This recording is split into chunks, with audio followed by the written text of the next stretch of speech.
रामदूता प्रवंचना. या चार ओळी आपण घेतल्या होत्या. आता पुढच्या घेऊया. दीनानाथा हरिरूपा सुंदरा जगदंतरा पाताल देवता हंता भव्य सिंदूर लेपना. लोकनाथा जगन्नाथा प्राणनाथा पुरातना पुण्यवंता पुण्यशीळा पावना परितोषका. समर्थांनी सर्वात आधी मारुतीरायांचं गुणगान केलंय. जसं तुलसीदासांनी आधी श्रीरामाचं गुणगान केलं आहे आणि नंतर मारुती स्तोत्र त्यांनी लिहिलंय, कारण त्यांना माहिती होतं की श्रीरामाचं कौतुक केलं तरच मारुतीराय पावतील. तसं समर्थ सुद्धा रामाचं गुणगान आधी करतात, रामाची साधना करतात आणि नंतर मारुतीरायांबद्दल ते लिहितात.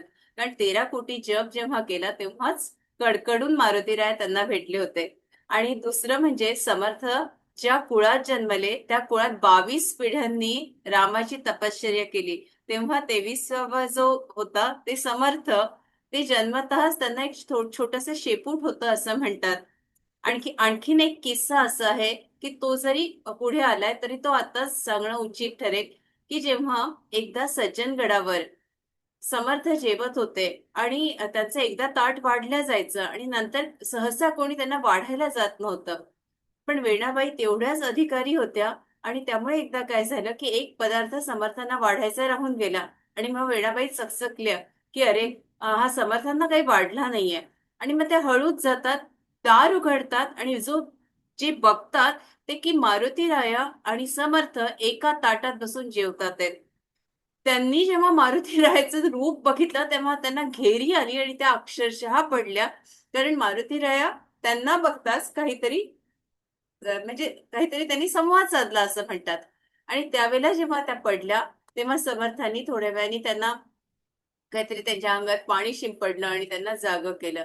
तर त्याच्यामुळे इतकं ते समर्थ आणि मारुतीराय हे काही वेगळे नाहीये. तर त्याच्यामुळे वारंवार मी आपल्याला ही जी क्रिया आहे आपल्यापर्यंत पोचावी, तर ही गुरुच्या माध्यमातून जेव्हा आपण एकदम मारुतीराय आपण काही इतक्या वरच्या स्तरावर नसतो की इतकी मारुतीराय पटकन धावून येतील.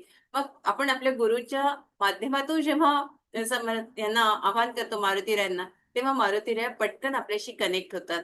कारण त्या गुरुमध्ये तितकी शक्ती असते आणि गुरुमध्येच मारुती राय आहेत हेही मी आपल्याला सांगितलं होतं. तर त्याच्यामुळे कधीही आपले जे कोणी गुरु असतील त्यांच्या माध्यमातून आपण मारुतीरायांना पहिले कनेक्ट व्हावं. की मला कृपया ही समस्या आहे, तुम्ही ही कृपा करून दूर करून द्या. तर जेव्हा काही तुमची समस्या असू दे, काही त्रास असू दे, तुम्ही कनेक्ट व्हायचं असेल तर आपल्या गुरूंना आधी आवाहन करावं आणि नंतर मारुतीरायांना कनेक्ट व्हावं. एक जशा जशा गोष्टी येतात आहे तसं तसं आपल्यापर्यंत पोहोचवते. आणि मी आपल्याला हेही सांगितलं की मारुतीरायांना आधी अनेक जण तिथे जाऊन पटपट श्री गुरुचरण सरोज म्हणतात किंवा मारुती स्तोत्र म्हणतात. तर रामाचं गुणगान आधी करा. राम रामेती रामेती या श्लोकाने करा. श्रीराम जय जय राम म्हणा. तीनदा राम म्हणा, काही नसेल येत तर, म्हणजे आठवत नसेल पटकन तर असं मला म्हणायचंय की एकदम पटकन आठवत नाही ना. मारुतीरायांचं जे रूप आपण बघतो तर आपण त्यांच्या प्रेमातच पडतो आणि मग काहीच आठवत नाही असंही अनेकदा होतं. तर तीनदा तुम्ही राम म्हणा, हृदयापासून म्हणा. आणि जो राम तुम्ही म्हणता तो अग्नितत्व आहे. तर अग्नितत्व आहे म्हणजे बेबीपासून तो राम यायला हवा. म्हणजेच अगदी अजिजीनी अगदी प्रेमाने जेव्हा आपण राम हा उच्चार करतो तेव्हा आपण मारुतीरायाच्या या तत्वाशी, वायू तत्वाशी कनेक्ट होतो. ते मी तत्व आपल्याला पुढच्या भागात नक्कीच घेईन. पण आता तुर्तास इतकंच बघू की दीनानाथा हरिरूपा सुंदरा जगदंतरा. दीनानाथा म्हणजे अनाथांना तारणारा, हा असा दीनानाथ आहे. समर्थांनी जे शब्द अलंकार वापरले आहेत ना ते इतके चपखल आहेत आणि इतके सुंदर आहेत ना की त्याचा कुठेच आपल्याला रिप्लेसमेंट मिळत नाही. दीनानाथा अनाथांचा कैवारी. हरिरूपा हरीशी एकरूप असलेला, हा असा मारुतीर आहे की जो पूर्णपणे हरिमय आहे. तो आणि हरी वेगळा नाहीच. हरी वेगळा केला की आग विझते हो, आपण बघितलं ना एका प्रयोगात. तर हरिरूप असलेला हा मारुतीराय आहे. सुंदरा जगदांतरा. आता जगदांतरा हा शब्द इतका सुंदर आहे. सुंदर तर तो आहेच मारुतीराय, पण जगदांतरा म्हणजे जगाच्या अंतर्यामी असलेला, जगाच्या हृदयात असलेला, जगाच्या काळजात असलेला असा हा आहे. किती सुंदर शब्द समर्थांनी वापरले ना. दीनानाथा हरी रूपा सुंदरा जगदांतरा. पाताल देवता हंता भव्य सिंदूर लेपना. पाताल देवता हंता म्हणजे वामन रूपात जेव्हा बलीच्या वंशजांना बलीनी आपल्या पायाने त्यांचे वंशज वामनांनी बलीचे वंशज खाली पाताळात जेव्हा धाडले, तेव्हा त्यांना उत्तर देणारे मारुतीरायच होते ना. अहिरावण महिरावणांना च्या तिथून शोधून रामाला आणणारे मारुतीरायच होते. तर त्याच्यामुळे पाताळात सुद्धा ते जाऊ शकतात आणि हुडकून शत्रूला वर काढू शकतात, असे ते पाताल देवता हंता भव्य सिंदूर लेपना. भव्य सिंदूर लेपना आपण सीता मातेची ती गोष्ट ऐकलीच आहे की कसं त्यांनी स्वतःला सिंदूर फासून घेतलंय. तर ते तसे शेंदराना लिप्त असे आहेत. त्यांचा रंग कसा आहे, तर शेंद्राचा रंग आहे. सेंदूर लयलेले ते आहेत, असं इथे समर्थ म्हणतात आहे. पाताळ देवता हंता भव्य सिंदूर लेपना. लोकनाथा जगन्नाथा प्राणनाथा पुरातना. आता लोकनाथा, लोकनाथा या शब्दाला किती सौंदर्य आहे. लोकांना आश्रय देणारे ते लोकनाथा, लोकांना जपणारे ते लोकनाथा, लोकांचे कैवारी ते लोकनाथा, लोकांना सगळ्या संकटातून तारणारे ते लोकनाथा. या अर्थाने समर्थांनी एक लोकनाथा हा शब्द वापरलाय. आणि जगन्नाथा म्हणजे जगाचे कैवारी, त्याच्याही पलीकडे जाऊन जगाचे कैवारी असे ते जगन्नाथ आहे. आणि प्राणनाथा, प्राणनाथा म्हणजे सगळ्यांना प्राण ऊर्जा देणारे. मारुतीराय म्हणजे दुसरे तिसरे कोणीच नाही आहे हो. त्यांना मारुतीत देवालयात आणि याच्या देवळाच्या ठिकाणी आपण बघण्याऐवजी, मंदिरात बघण्याऐवजी आपल्या स्वतःत मारुतीराय आणि प्रत्येक श्वासाबरोबर मी माझ्या मारुतीशी एकरूप होत असते.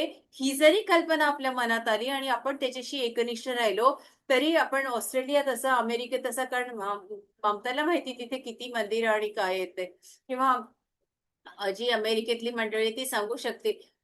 हुडकण्याची गरज नाही, किंवा आपल्या कोणालाही 7व्या मजल्यावरून मारुतीच्या मंदिरात त्याला तेल घालते म्हणून जाण्याची काही गरज नाही. तो माझ्या प्रत्येक श्वासात आहे. तो मला प्राण देणार आहे. मग प्राण देणारा जो मारुतीराय आहे, तर त्याला हुडकण्याची कशाला काय गरज आहे. त्याला तर मी माझ्या शरीरातच बघते ना. माझं शरीर म्हणजेच ब्रह्मांड आहे. माझं मणिपूर चक्र म्हणजे ब्रह्मांडच आहे. या ब्रह्मांडीय ऊर्जेशी मी रोज कनेक्ट होत असते. मग मारुतीराय इकडे तिकडे कुठेच नाहीये, अगदी माझ्यात आहे. आणि त्या दिवशी तर आपण किती सुंदर बघितलं, ते मारुती राया कशी उड्या घेत होते तुमच्या प्रत्येक चक्रावरून. असं तुम्ही बंदर बघितलंय का, ते एका फांटीवरून दुसऱ्या फांटीवर, दुसऱ्यावरून तिसऱ्यावर येतं की नाही. त्याचा पिलू बघा, इतक्या गोड उड्या असतात त्याच्या, की असं वाटतं त्याच्याकडे बघतच राहावं. तर ते कसं असं एका फांदीवरून दुसऱ्या फांदीवर, तसं आपल्या चक्रावरून त्या दिवशी आता फक्त खुलासा करते. कारण प्रत्येक वेळेला मला त्या ध्यानानंतर ते खुलासे करणे जमत नाही, आणि खुलासे करण्याची गरजच नसते, कारण ते देणारे मारुतीराय असतात. अनेक भगिनींना ते समजतंही, त्या वर्णनही करतात की असं असं झालं म्हणून. तर काय होतं की आपल्या प्रत्येक याच्यावरून ते असे हळू हळू हळू हळू ही शक्ती, मरुत शक्ती जेव्हा वर येते, कुंडलिनी शक्ती जागृत होते. कुंडलिनी शक्ती म्हणजे दुसरी तिसरी काही नाही, ही देवी आहे. मारुत म्हणजे साक्षात पार्वती माता आहे. आणि शेपूट म्हणजे कुंडलिनी शक्ती, हेही आपण बघितलं, ती असते स्पाईन मध्ये. आणि ज्या 12 राशी आहेत, ते 12 स्पाईनशी आपल्या अगदी निगडीत आहेत. आणि त्याच्यामुळे या सगळ्यांना त्या जागृत करत करत ही शक्ती जेव्हा वर येते, तेव्हा आपण इथे बघितलं की ती सहस्रारात येते. ही अगदी लोभस आहे. या सगळ्या गोष्टी ज्या आहेत ना, त्या खूप अशा त्याचा आपल्या शब्दात त्याला व्यक्त करताच येत नाही. ते शब्दांच्या पलीकडे काही ज्या गोष्टी असतात ना, ती कुंडलिनी शक्ती जागृत होणे. जेव्हा जेव्हा ज्याची जागृत होते, तेव्हा तेव्हा त्याला त्याचा त्याचा अनुभव येतो. तर प्राण देणारी ही ऊर्जा म्हणजे मरुत तत्व आहे, जे आपल्या श्वासात आहे. आणि पुरातना, पुरातना म्हणजे निरंतर असणार, चिरंतन असलेलं, असे हे मारुतीराय आहे. त्याच्यामुळे लोकनाथा जगन्नाथा प्राणनाथा पुरातना, समर्थांसारखे समर्थच लिहू जाणे.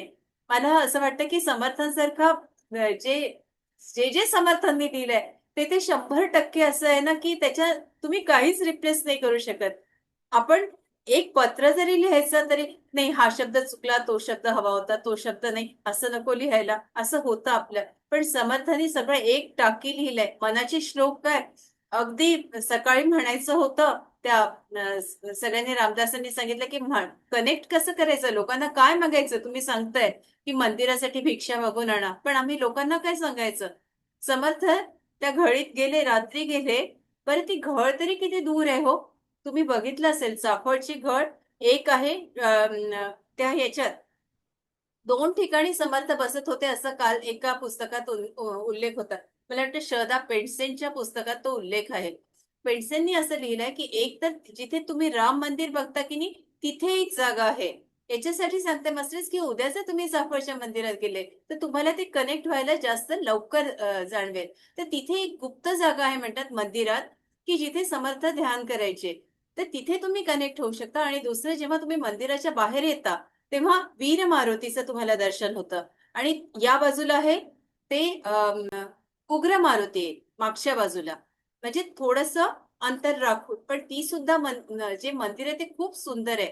पण समर्थ कुठे दुसऱ्या गळीत होते तर तिथंच जिथे एक छोटस आता मंदिर बांधलंय तर त्यांनी वर्णन केलंय त्या पुस्तकामध्ये की तिथे अशी झोपडीच होती. अगदी अक्षरशः एक झोपडी होती. त्या झोपडीत ही गुहा होती आणि या गुहेत अगदी 3 माणसं बसतील एवढीच जागा. पण तिथे छत्रपती शिवाजी महाराज आणि समर्थांची खलबतं होत होते.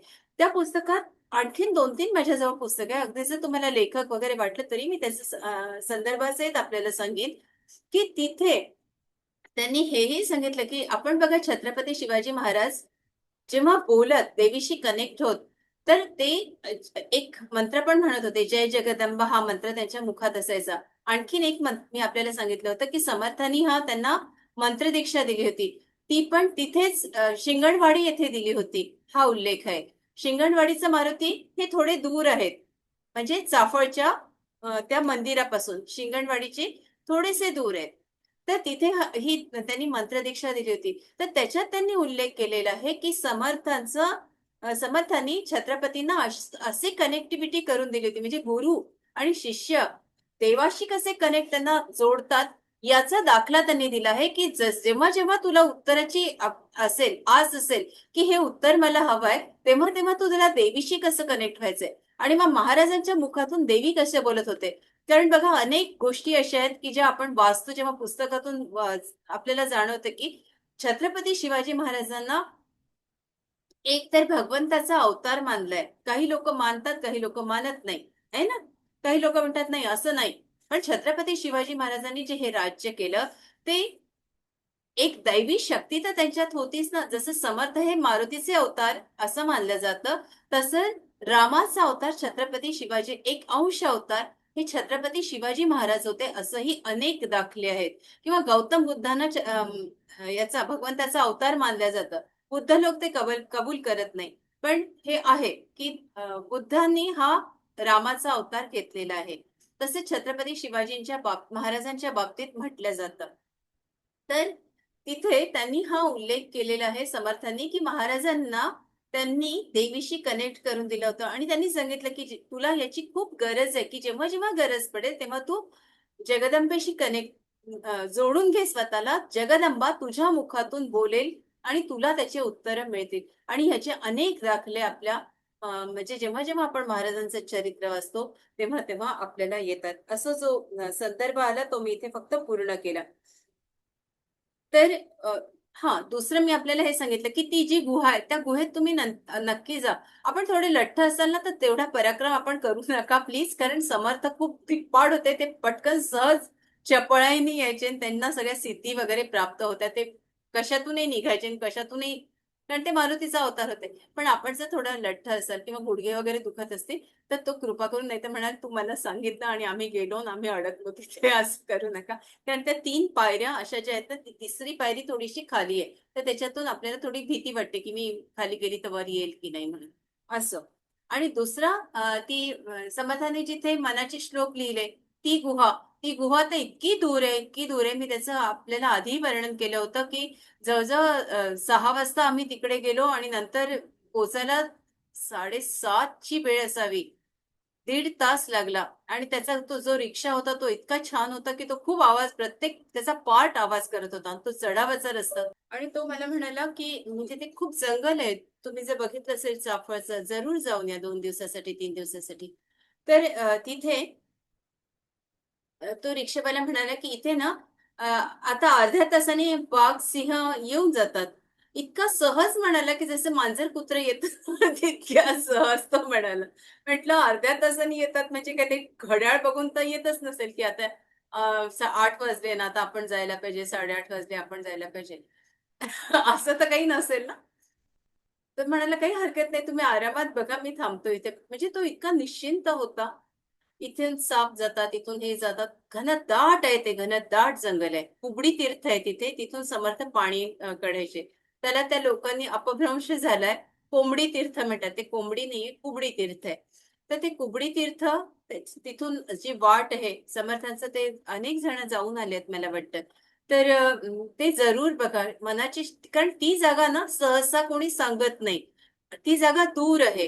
तर त्याच्यामुळे आपल्यालाच ती पत्ता काढून तिथे जावं लागतं. तर शिंगणवाडीचा मारुती आणि हे तुम्ही गेलात ना, तर ते सगळं करून या.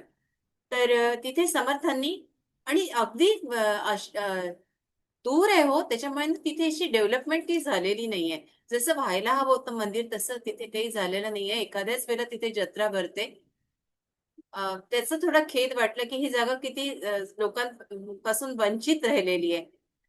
तर तिथे खूप ऊर्जा तुम्हाला जाणवेल जेव्हा तुम्ही बसाल तिथे. असो माझा मुद्दा होता.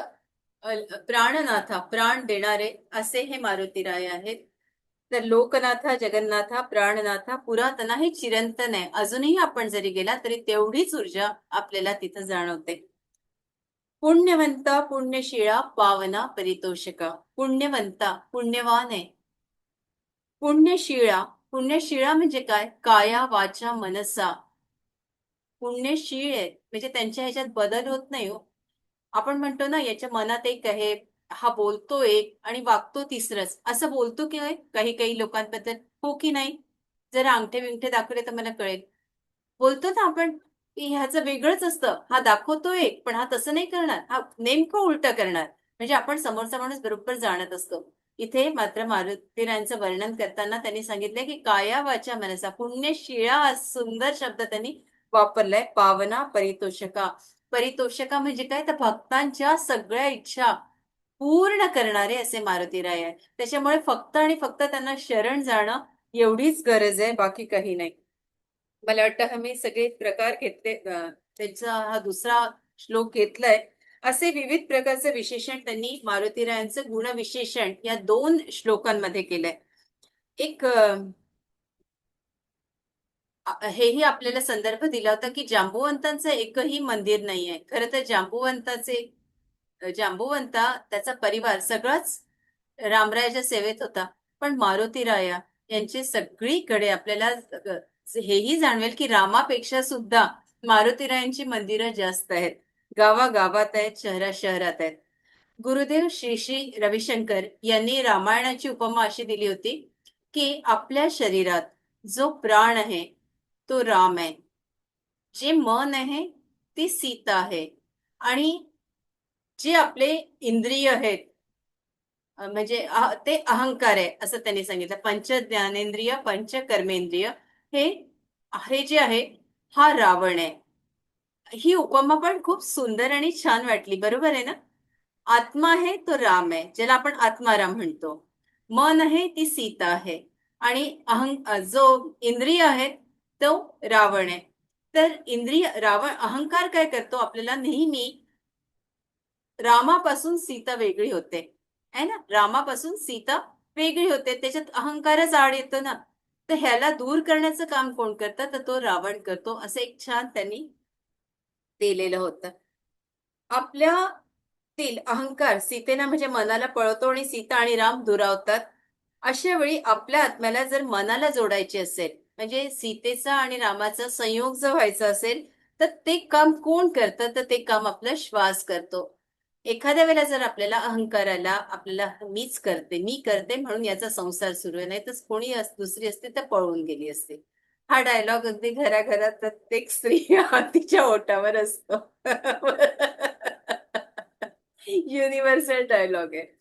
तर अ, तो पण थोडा अहंकारच झाला किंवा आपल्यात हा अहंकार येतोच. मी आहे, मी सांभाळते. तू करतो तशी मीही करते. असा अहंकार येतोच आणि बोलावं लागतंच मधून-मधून. हो की नाही? नाही बोललं तर चालत नाही.